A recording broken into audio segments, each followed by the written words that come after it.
8 થી 18 જૂન 10 દિવસથી ચોમાસું અહીંયા અટવાયેલું છે. સૌથી વધારે જે અલ્નીનોનો પ્રભાવ પડવાનો છે દેશના 9 થી 10 રાજ્યો છે. કેન્દ્રીય કૃષિ મંત્રાલયે જે લિસ્ટ જાહેર કર્યું છે એમાં ગુજરાત છે, રાજસ્થાન છે, મધ્યપ્રદેશ છે અને સાથે મહારાષ્ટ્ર છે. કેન્દ્ર સરકારની યાદીમાં પણ ટોચના 5 રાજ્યો આ છે. કમનસીબે આ યાદીમાં ગુજરાત બીજા ક્રમે છે.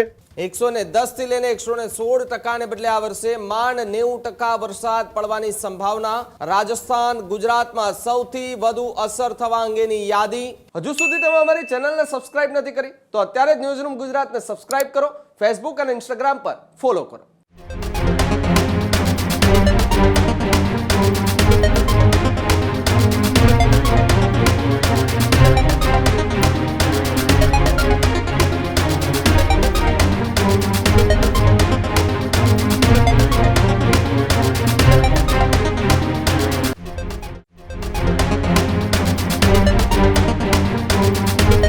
નમસ્કાર, આપ જોઈ રહ્યા છો ન્યૂઝરૂમ ગુજરાત અને આપની સાથે હું છું ભાવિક. મહત્વપૂર્ણ સમાચારો પર નજર કરીએ તો એક તરફ ચોમાસાની લોકો રાહ જોઈને બેઠા છે, એ બધાની વચ્ચે એક સૌથી મહત્વપૂર્ણ સમાચાર મળી રહ્યા છે. જ્યાં ચોમાસા અંગે કેન્દ્રીય હવામાન વિભાગનું સૌથી મોટું અપડેટ સામે આવી રહ્યું છે. કેન્દ્રીય હવામાન વિભાગે વરસાદની ટકાવારી હવે 90% કરી હોવાની વાત સામે આવી છે.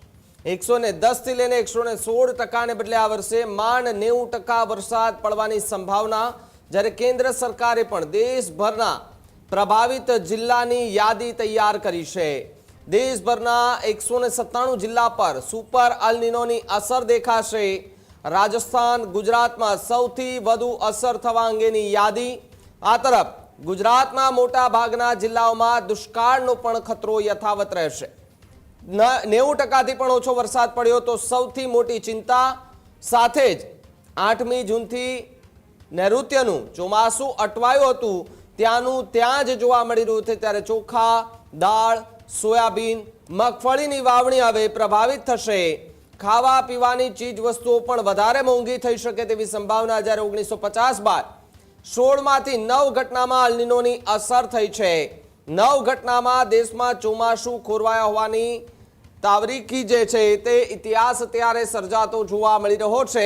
ત્યારે કેન્દ્રીય હવામાન વિભાગે વરસાદની ટકાવારી જે આંકડાઓ જાહેર કર્યા છે જેમાં 90% વરસાદ પડશે. જો કે કેન્દ્રીય હવામાન વિભાગ છે તેમણે ટકાવારી 90% કરી. એની પહેલા 110 થી લઈને 116% કરવામાં આવી હતી. જો કે અલ્નીનો અને સુપર અલ્નીનોના કારણે 90% વરસાદ પડે તેવી સંભાવનાઓ હાલ તો જે છે તે દેશભરમાં જોવા મળી રહી છે. ત્યારે ન્યૂઝરૂમથી મુફદ્દલ કપાસી મારી સાથે જોડાયા છે અને સીધા જ એમની પાસે જઈએ અને જે મેપ જાહેર કરવામાં આવ્યા છે, આંકડાઓ જાહેર કરવામાં આવ્યા છે, શું આંકડાઓ દર્શાવી રહ્યા છે, મુફદ્દલ કપાસી શું માહિતી આપી રહ્યા છે, સાંભળીએ એમને. તો આ જે રિપોર્ટ છે, તાજો રિપોર્ટ કેન્દ્રીય હવામાન વિભાગ ઇન્ડિયન મેટેરિયોલોજીકલ ડિપાર્ટમેન્ટનો 18મી જૂન આ રિપોર્ટ જે 19મી તારીખે એટલે કે આજે રિલીઝ કર્યો છે. આમાં તમને બે પ્રકારની લાઈનો દેખાય છે. એક તો આ લાલ લાઈન, દરેક લાઈનની પાસે તારીખ લખી છે, અને બ્લુ લાઈન. હવે આ બંને વચ્ચેનું અંતર શું છે? બ્લુ લાઈન એટલે કે ચોમાસું ક્યાં પહોંચી રહ્યું છે, અને લાલ લાઈન એટલે કે પાછલા 10 વર્ષના અનુમાનના આધારે કઈ તારીખે ક્યાં પહોંચશે એ. અહીંયા જેટલો ભારતના નકશામાં આ ઘેરો ભાગ દેખાય છે ગ્રે કલરનો, ચોમાસું અહીંયા જ પહોંચ્યું છે. આ આખા રિપોર્ટની સૌથી ચોંકાવનારી બાબત અહીંયા સાઈડમાં ખૂણામાં છે. એ શું છે? 8 થી 18 જૂન 10 દિવસથી ચોમાસું અહીંયા અટવાયેલું છે. આ જે બ્લુ લાઈન તમે જુઓ છો એટલે ગુજરાતથી પણ ઘણા નીચે, મહારાષ્ટ્રથી પણ નીચે, મહારાષ્ટ્ર પણ આખું કોરું છે અહીંયા. 8 થી 18 જૂન આ સૌથી ચોંકાવનારી બાબત છે, કેમ કે બાકી બધામાં એક બબ્બે દિવસનું અંતરાલ છે, પણ અહીંયા ચોમાસું 10 દિવસથી સ્થિર છે. આ વિસ્તારમાં જ ચોમાસું પહોંચી શક્યું છે. આટલા દેશના આટલા ભાગમાં જ ચોમાસું પહોંચી શક્યું છે. આપણી જે નજર છે કે ગુજરાત પર ક્યારે આવશે. જો પહેલો જે દક્ષિણ ગુજરાતમાં એન્ટર થાય છે રેડ લાઇન, એ 15મી જૂને એન્ટર થાય છે. પણ આપણે 18મી જૂનના રિપોર્ટમાં જોઈએ છીએ કે અહીંયા તો ક્યાંય વરસાદ પહોંચ્યો જ નથી.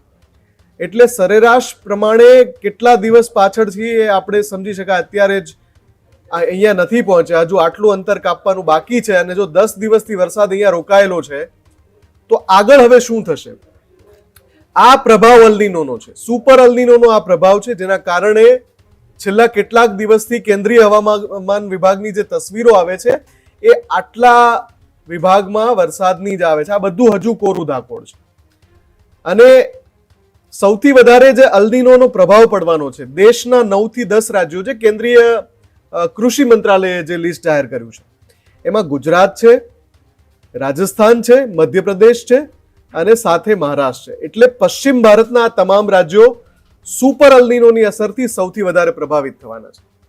હવે આ સ્થિતિ જ્યારે પ્રવર્તી રહી છે 18મી જૂને, આ રિપોર્ટ 19મી જૂને રિલીઝ કર્યો છે. 18મી જૂન સુધીના ડેટા ભેગા કરીને કેન્દ્રીય હવામાન વિભાગે, તો એની સાથે સાથે જે 197 રાજ્યોની 197 જિલ્લાની જે યાદી કૃષિ મંત્રાલયે અથવા તો કેન્દ્ર સરકારે અલગ તારવી છે, એ 197 જિલ્લામાં સૌથી વધારે જિલ્લાઓ કયા બે રાજ્યના છે એ પણ બતાવી દઈએ આપણે.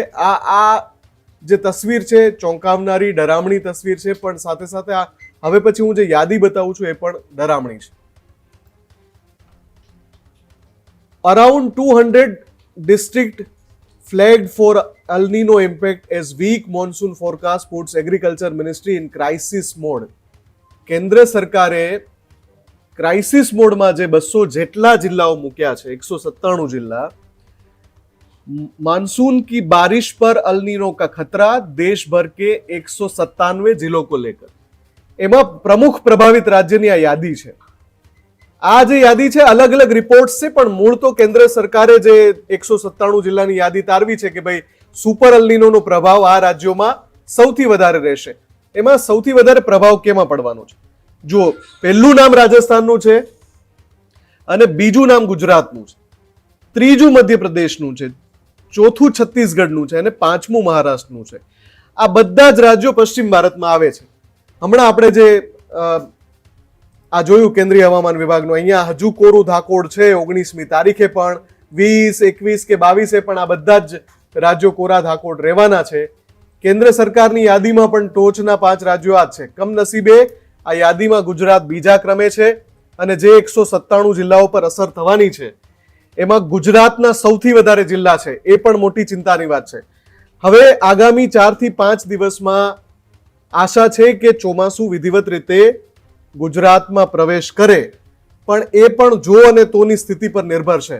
એટલે જોવું રહેવું કે જે બ્લુ લાઇન્સ છે, જે અટકી પડી છે છેલ્લા 10-11 દિવસથી, એ આગળ ક્યારે વધશે? કેમ કે એ જ એકચ્યુઅલ ડેટ્સ ઓફ ઓનસેટ છે. ઓનસેટ એટલે કે ચોમાસું, જે નૈઋત્યનું ચોમાસું આગળ વધે એને આંખતી આ લાઈનો છે. એટલે જેટલો ગ્રે ભાગ છે ત્યાં જ ચોમાસું પહોંચ્યું છે. આ બધો વિસ્તાર કોરો છે અને હજુ સુધી રાહ જોવાઈ રહી છે.